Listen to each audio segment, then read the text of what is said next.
Welcome back to MMA Al Dente. I am the guy who picked Randy Savage to defeat Hulk Hogan.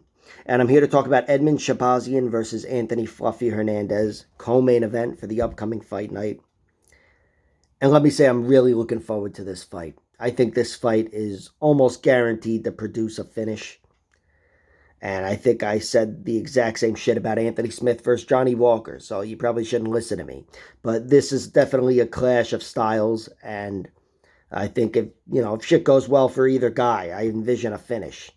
Anthony Fluffy Hernandez, I'd hate to reduce any fight to striker versus grappler, but it's got to be done. This is a striker versus grappler fight. And Anthony Hernandez is a very crafty grappler, and he's relentless, and he thrives down the stretch, which is where Edmen Shahbazyan always has trouble. Cardio has been his issue in every fight he's lost, and even some of the fights he's won.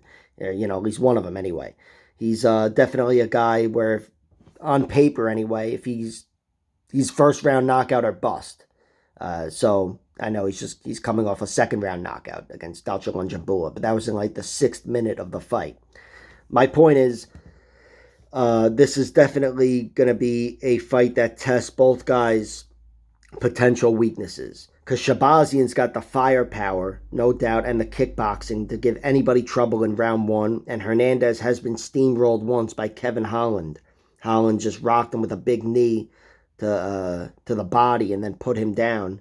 I think Shahbazyan has seen that fight, and I'm sure he knows that's a path to victory here. He's got to know that he doesn't want to be there in round 3. And I'm aware that he's probably put in a lot of work because he's more aware than anybody that he's got cardio issues, and his team is as well. But sometimes it's just your thing. And until I see him prove me wrong, and again, it's got to take more than a 6th minute victory against Dalcha Lunjambua, but until he proves me wrong, I will always doubt his cardio.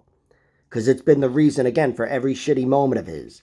Getting finished by Nasruddin Imavov, getting finished by Derek Brunson, getting dominated by Jack Hermanson. He won the first round and then lost the second round and got his ass kicked in the third round. I will credit him for surviving that. Surviving on the ground, fatigued against Jack Hermanson with him on top of you. That shouldn't happen, but it did happen. And, you got to credit him there. But in general, still, the glaring holes in his game are cardio and the ground game, being put on his back. And when fights go right for Anthony Hernandez, that's precisely what he does. He puts guys on their backs and he suffocates them on the ground. So Edmen Shahbazyan, unless he's really patched up those holes, I think he's going to be in a lot of trouble if this fight goes past round 1. I mean, even in his victory over Darren Stewart, I think it was his UFC debut, he was almost out of there in round 3. Dropped, smashed with an elbow. He was, he was light on his feet, almost out, just grasping for takedowns desperately. It was a horrible look, but he ended up walking away with a tight decision there, and, I'm sure he took something away from that fight, but it wasn't enough because in every moment since all 3 of his losses, he has faltered and, failed because of cardio and the ground game. So I really think this fight will go poorly if he doesn't get Hernandez out of there in round 1. He can get Hernandez out of there. I do think he's got the firepower, and I'm sure, again, he's seen the Kevin Holland loss for Anthony Hernandez, but I don't envision, no matter how much he's tried to train and whatever, things going well for him if the fight goes out of round 1. And that's what I'm thinking happens. I'm picking Anthony Hernandez to get him out of there. Anthony Hernandez, he's gotten plenty of submissions deep into the fight. Junyun Park, round 2, Anaconda choke. Crafty setup on that one, too. Rodolfo Vieira, doesn't matter what kind of setup or circumstances or whatever, he tapped out Rodolfo Vieira. Again, he looked fatigued to the point where you could say, yeah, I could have tapped him or whatever, but no. You need to have submission prowess to even have a shot against a fatigued Rodolfo Vieira fighting on instinct. And Hernandez had the guillotine to get him out of there.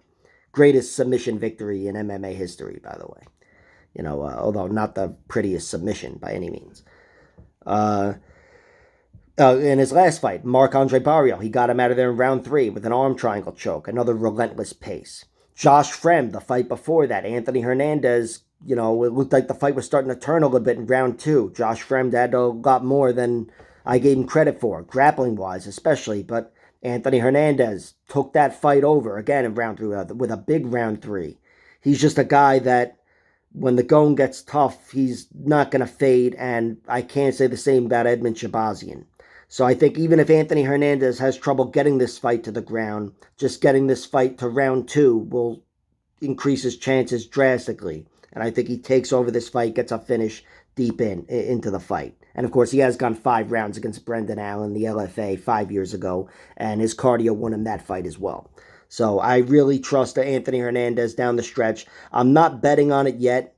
I think there's only 2 ways to play this in my head, and that's Anthony Hernandez, the late finish.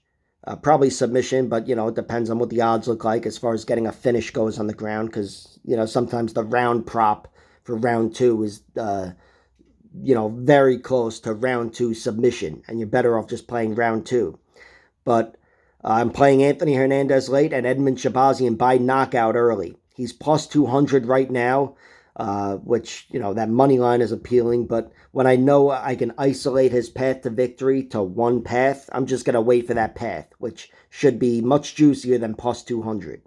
Although maybe not much juicier, because I think that's probably most people's assessment of this fight. If he wins, it's first round knockout. That's where he's gotten plenty of his victories. The best of which, I guess, is over Brad Tavares. Knocked him out in round 1. Which, that's the reason he started fighting Derek Brunson and Jack Hermanson anyway. But anyway, that's pretty much my take on this fight. Like, share, subscribe, all that horse shit. Check out my other videos.